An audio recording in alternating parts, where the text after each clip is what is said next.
in the life of human beings, natural, nature, and all. So it is a symbol of happiness and joy. Here, how the happiness and joy is going to be lost. This is the story of poor children, those who are the rag pickers, privilege on the basis of socio and economic. Those who have come from the foreign and they have been settled in India in search of gold. This story has been written by Indian writer, Indian woman Anis Jung. My dear students, you must have to know Anis Jung is an Indian woman author. Not only she is author, but she is also journalist, dramatist. She is very popular. She is very famous. This is the story of a Hyderabad. She is from the Hyderabad. You can't believe. One day, she saw a boy, those who are picking the rags, rag pickers, and she talked with him. Whatever the conversation came between them, the same story has been written in this chapter, Lost of Spring. Here, we are not going to study about the weather, season. No, this is not a season. This is a story of a poor child, about the poverty, what the condition they are facing for the survive. So look at see here today. When you see the books, we'll find lots of things. मेरे प्यारे बच्चों, आज की जो कहानी का नाम है उसका नाम है लॉस्ट ऑफ स्प्रिंग। यहाँ जो स्प्रिंग है ये कोई वेदर मौसम या सीजन की बात नहीं हो रही है। स्प्रिंग का मतलब है किसी मनुष्य के जीवन में वो जो स्प्रिंग सीजन में जो खुशी होती है, एक जो हैप्पीनेस और जॉय होता है, वो किस प्रकार से चला गया है। वो कौन सा बच्चा है समाज का जो इससे बहुत दूर है। They are very very far away. They are very very far away from this society. The facility what it has been given in the society, they are very far away. तो हम उनकी कहानी पढ़ेंगे कि किस प्रकार से उनके जो चाइल्डहुड है, जो बचपन है, वह किस प्रकार से उनका बर्बाद हो रहा है और किस प्रकार से वो समाज में पिछड़ गए। आज उसी की कहानी है, एक बच्चे की कहानी है जो कि पॉवर्टी को शो करता है। So now let us see here. I am going to share the screen and then we will find in details.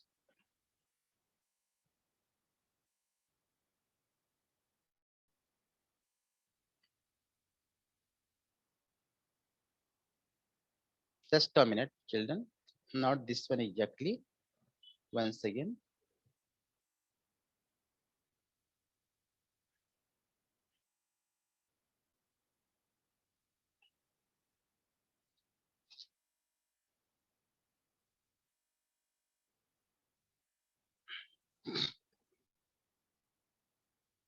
Can you see everyone?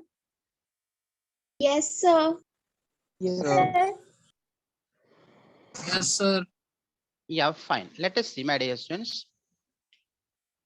Lost spring. So I made you understand here what is the lost spring. Once again, spring here is not a season.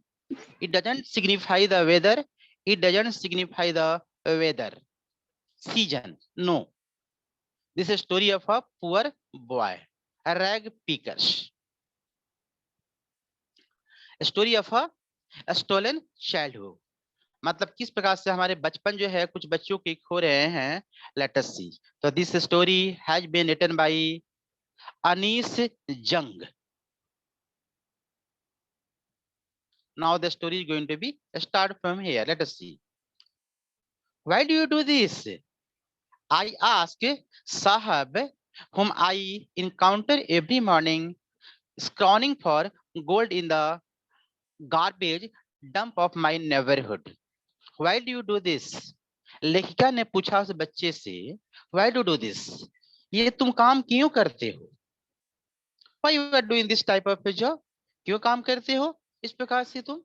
तो बच्चा ने क्या कहा, I asked Sahib, whom I encounter every morning, scrounging for gold in the garbage dump of my neighborhood. मेरे पड़ोस में ही garbage dump था, मतलब बहुत बड़े कबाड़ होगा, बहुत बड़े जो है कूड़े फेंकने वाले लोग होंगे, तो बहुत डंप हो गया होगा, बहुत सारे जो है वो स्टोर हो गया।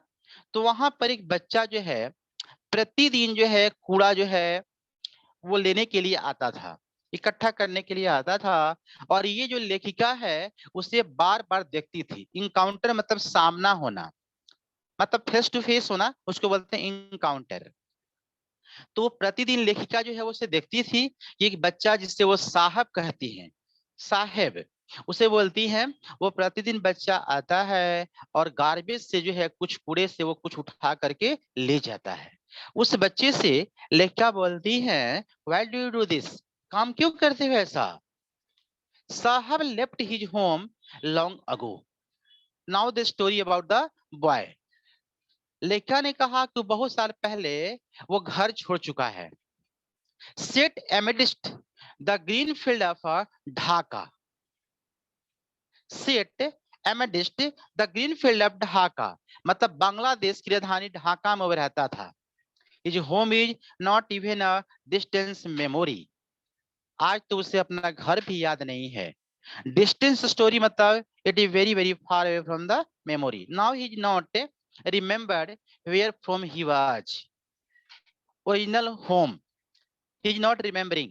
यहाँ तक कि उस बच्चा को अपना ओरिजिनल घर पता नहीं है, उसका घर कहाँ है। There were many storms that swept away their field and homes. Dhaka में एक बार तूफान आई, many storm, बहुत सारे तूफान आए। Then what did it? Swept away. Swept away मैंने बहा करके ले जाना, बहा करके ले जाना मतलब उसके घर को, फील्ड को वो सब उड़ा करके लेके चले गए। फील्ड उड़ाना मतलब कि जो क्रॉप्स लगे हुए होंगे, जो फसल लगे हुए होंगे, वो सब बर्बाद हो गए होंगे और घर जो है वो नुकसान हो गया होगा। हिज मदर टेल्स हिम, उसकी मम्मा ने उससे कहा था। बच्चा कहानी बता रहा है कि मेरी मम्मा ने कहा कि हम ढाका के रहने वाले हैं, एक बार आंधी तूफान में हमारे घर सब नष्ट हो गए हैं और हम लोग यहाँ इंडिया में आ गए हैं। That's why they left looking for gold in the big city where he now lives. इसलिए वे यहाँ आए हैं, क्या करने आए हैं बेटा? Looking for gold. Looking for gold मतलब होता है earning for money. It is a proverbs. Looking for gold means earning of money. The earning of money they have come, they have shifted in India. अब वो बच्चा बताता है कि ma'am हम लोग अब भारत में आ गए, इंडिया में आ गए हैं पैसा कमाने के लिए, क्योंकि हमारे घर जो है ढाका में था वो सब बर्बाद हो गया है।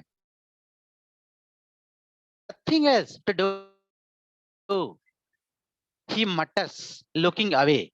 वो मन में बड़बड़ाया, बच्चा मन में मटर मतलब क्या होता है? बड़बड़ाना। बच्चा जो है बड़बड़ाते हुए बोला, I have nothing else to do. मेरे पास कोई काम नहीं है। Go to school. I say glibly. मैंने कहा मतलब लेखिका ने कहा कि देखो तुम स्कूल जाओ, ये स्कूल जाने का एज है। ग्लिबली मतलब होते हैं स्पीक विद कॉन्फिडेंस। यहाँ लिखा हुआ ना आई से ग्लिबली, तो ग्लिबली मतलब होता है बेटा स्पीक विद कॉन्फिडेंस। मैंने कॉन्फिडेंस के साथ बोला, मैं मतलब लेखिका ने कहा go to school. Why are not going to school? School क्यों नहीं जा रहे हो? Realising immediately how hollow the advice must sound. Hollow मतलब होता है मीनिंगलेस। हालांकि मुझे पता था कि ये जो बातें हैं हमारा मीनिंगलेस होगा, इसका कोई प्रभाव नहीं पड़ेगा, फिर भी मैंने कॉन्फिडेंस के साथ बोला कि तुम स्कूल क्यों नहीं जाते हो। मतलब लेखिका ने कहा why are not going to school. तो बच्चा ने क्या जवाब दिया, let's see. There is no school in my neighbourhood. मेरे आसपास में कोई स्कूल ही नहीं है। When they build one I will गो।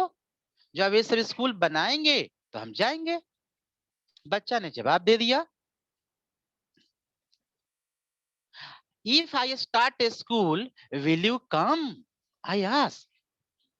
लेखिका ने कहा कि यदि मैं स्कूल शुरू करूंगी तो क्या तुम आओगे?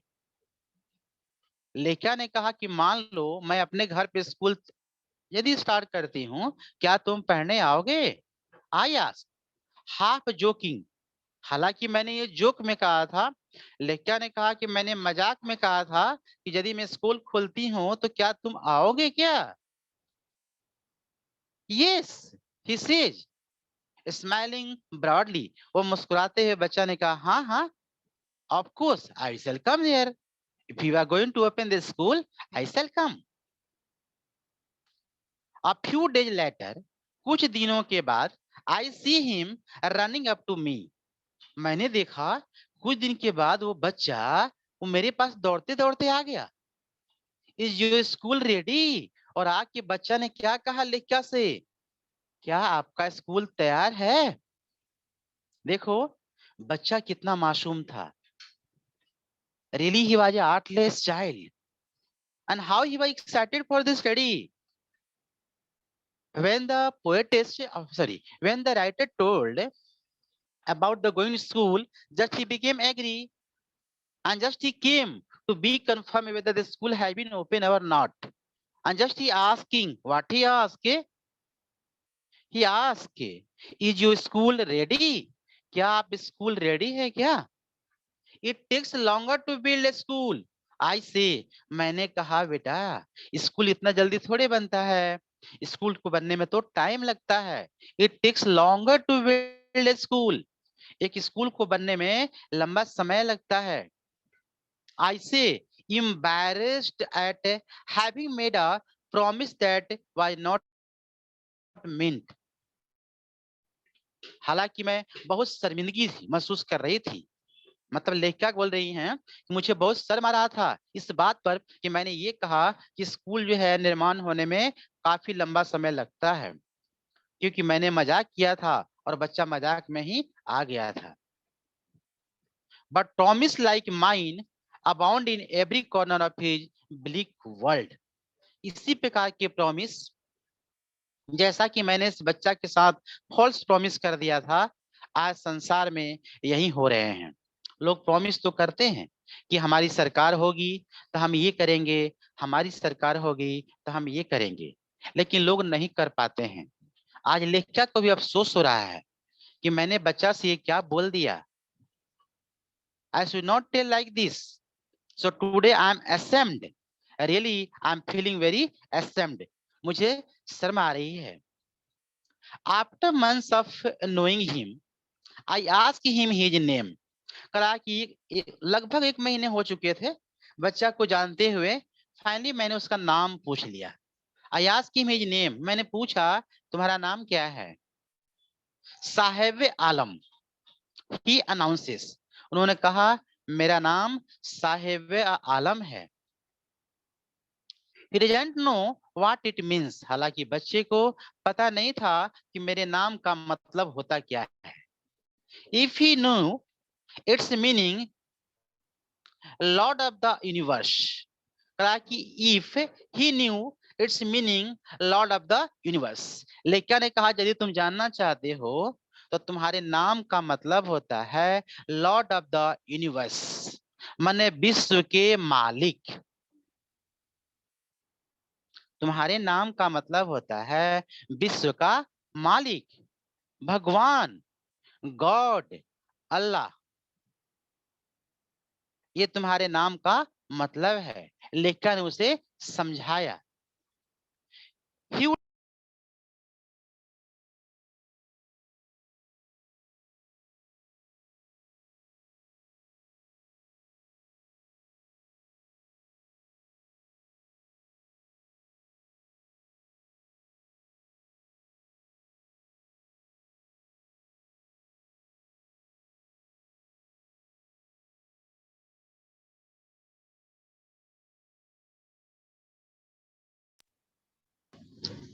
Yeah, sorry, children. It was a phone of a child, though who are asking about the timetable. So it's okay, fine. Sahib आलम। तो बच्चा को ये अभी भी मतलब समझ में नहीं आया कि साहिब आलम का मतलब होता क्या है।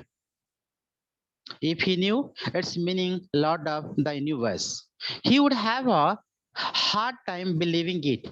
हालांकि यह समय जो है मतलब इसमें काफी मुश्किल हो रही थी उसे मीनिंग समझने में, क्योंकि वो बच्चा पढ़ा लिखा तो था नहीं। Unaware of what his name represents, he roams the street with his friend, an army of barefoot boys who appear like the morning, bind and disappear at noon. वो बच्चा अनजान जो अपने नाम का मतलब नहीं जानता था, उन बच्चों के ग्रुप में सुबह से दोपहर तक बेयर फुट बॉयज, नंगे पांव, वैसे बच्चों के ग्रुप में सुबह से शाम तक वो बच्चा कूड़ा इकट्ठा करने का काम करता था। Over the months I have come to recognise each of them. कहा कि मुझे 1 महीने लग गए और लगभग मैं सबको जान चुकी थी। मतलब लेखिका कह रही हैं कि एक एक बच्चों को जो उसके ग्रुप में शामिल थे उन सबको मैं लगभग जान चुकी थी। रिकॉग्नाइज करना मतलब पहचान लेना। क्योंकि लेखिका के आसपास में बच्चे आते थे, उनके घर के पास में ही गार्बेज डंप था, तो वो लेखिका उन्हें बच्चों को देखती थी और एक एक करके बच्चों से बात करती थी। इस प्रकार सारे बच्चों से उनकी जान पहचान ऑलमोस्ट हो चुकी थी। तो आप देखिए नेक्स्ट क्वेश्चन क्या कह रही हैं।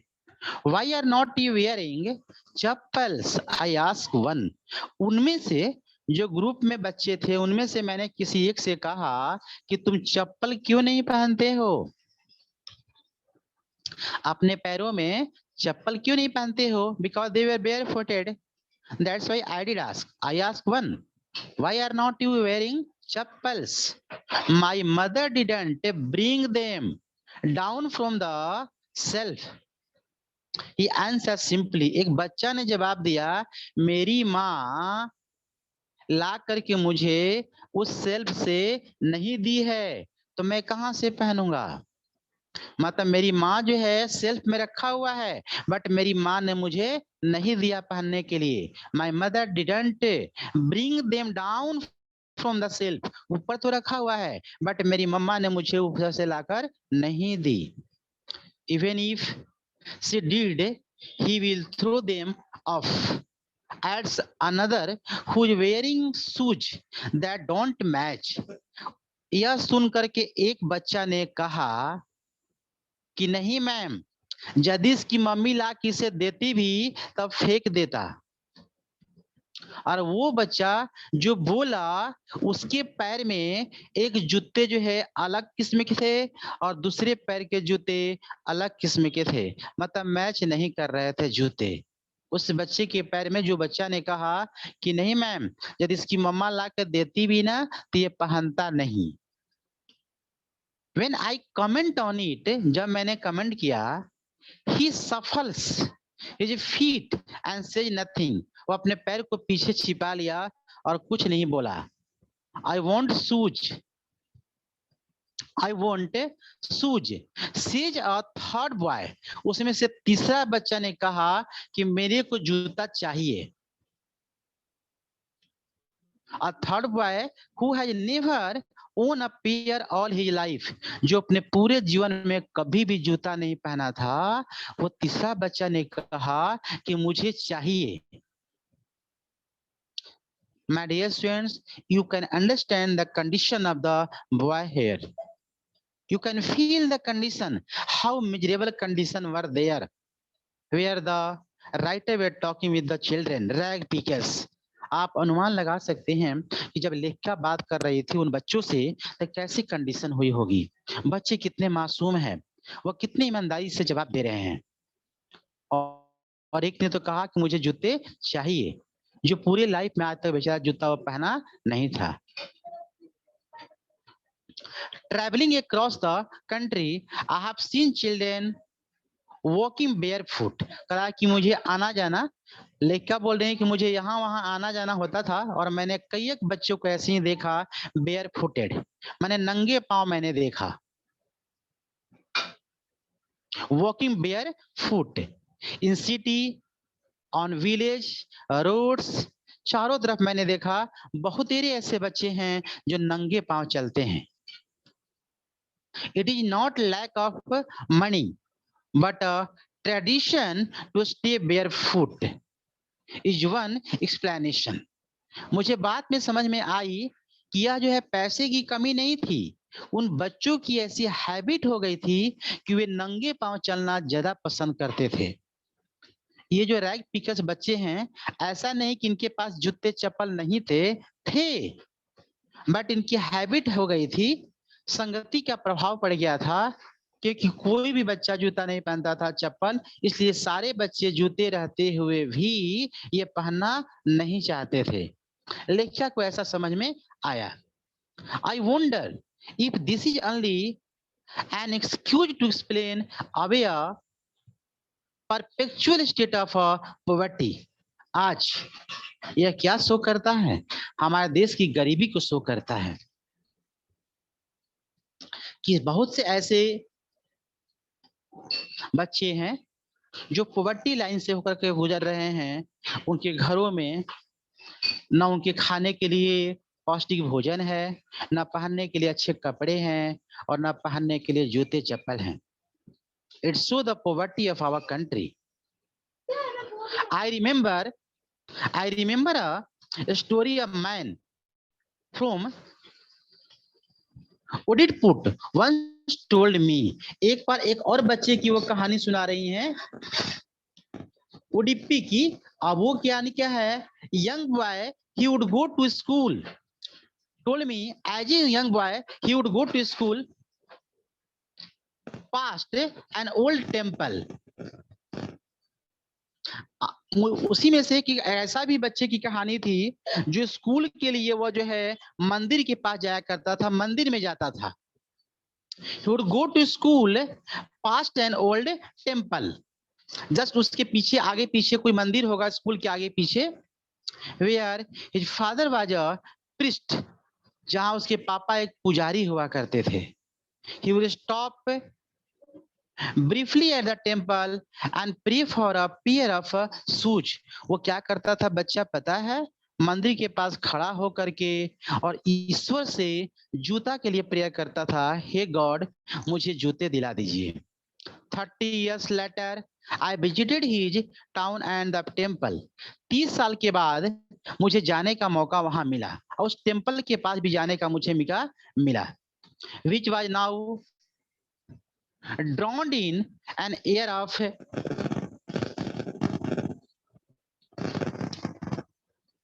desolation।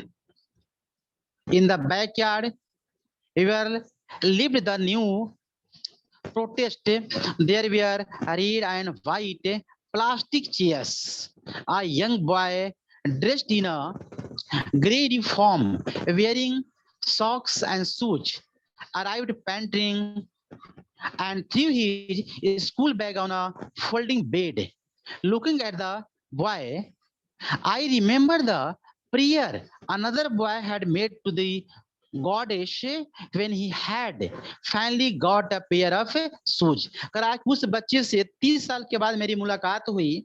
जब मैं वहां गया तो मैंने देखा वो बच्चा जो जूता के लिए प्रेयर कर रहा था, finally he have got the pair of shoes। आज उस बच्चे के पास बैग था, स्कूल बच्चा वो जा रहा था और उसके पास जो है एक जोड़ी जूते भी थे। Shoes arrived panting and threw his school bag on a folding bed। यहाँ तक कि उसके पास एक बेड भी थे रहने के लिए। Looking at the boy, I remembered the prayer another boy had made to the goddess when he had finally got a pair of shoes। Let me never lose them। The goddess had granted his prayer। हमें नहीं भूलना चाहिए कि ईश्वर ने उसकी इच्छा पूरा कर दी है। Young boy like the son of the priest now wore shoes। अब बच्चा जो पुजारी का बच्चा था वैसा बच्चा जिसके पैर में आज जूते थे। But many others like the rag picker in my neighborhood remain शूजलेस। लेकिन आज पुजारी के बच्चा तो अच्छा जूता पहन लिया, उसके पास बैग आ गए, रहने के लिए बेड आ गए। लेकिन आज बहुत तेरे शहर में ऐसे बच्चे हैं जो रैग पिकर्स है, उनके पास ये सारी सुविधाएं नहीं है। यहाँ पृष्ठ के बच्चों को कहने का मतलब ये है, my dear students, by showing the पृष्ठ here, the writer wanted to show the rich people of the society, how the rich people today they are update, they're up to mark, they all have all types of facility what they need. आज समाज में एक धनी और गरीब दो चेहरे को दिखाने का काम यहाँ लेखिका ने किया है। पुजारी के माध्यम से वह यह शो करना चाहती हैं कि एक तरफ पुजारी के बच्चा जो प्रेयर करता है और उसे ये सारी सुविधाएं मिल जाती है, जिसके बाप जो है पुजारी है, वह पूजा करता है और वो पैसा कमा लेता है और अपने बच्चे को सारी सुविधाएं दे देता है। और एक रैग पिकर जो दिन भर ड्यूटी करता है, परिश्रम करता है, मेहनत करता है, और आज उसके पैरों में जो है जूते नहीं है, कपड़े नहीं है। इसके माध्यम से लेकर समाज के एक ऐसे वर्ग को, ऐसे तबके वर्ग को दिखाना चाहती हैं कि आज समाज की स्थिति कैसी है, कि मेहनत करने वाले बच्चे जो दिन रात मेहनत करते हैं उनकी स्थिति क्या है, और एक मामूली मंदिरों में प्रेयर करने वाला, पूजा पाठ करने वाला बच्चा के पास ये सारी सुविधाएं है। My acquaintance with the barefoot rag pickers leads me to Seemapuri. वो बच्चा जो रैग पिकर था और जो नंगे पांव था, वो बच्चा मुझे को ले गया सीमापुरी में, a place on the periphery of Delhi, yet miles away from it, जहाँ की आज भी वो जगह है, सीमापुरी आज भी जगह है जो दिल्ली से 8 किलोमीटर मतलब कुछ दूर पर है। हालांकि एग्जैक्ट डिस्टेंस तो नहीं दिया है, यह रहा कि yet miles away from it, metamorphically those who live here are squatter who came from Bangladesh back in 1971। आज भी ये सब क्या है, स्क्वैटर हैं। स्क्वैटर मतलब जहां तहां से आ करके बस जाना। ये सब बांग्लादेश से आए हुए हैं और इस जगह पर बसे हुए हैं, जो कि 1971 में इंडिया में चल करके आए थे। साहेब फैमिली अमॉन्ग देम, उन्हीं में से ये जो बच्चा जो मुझे वहां ले गया, उसका भी परिवार वहीं पर रहता था।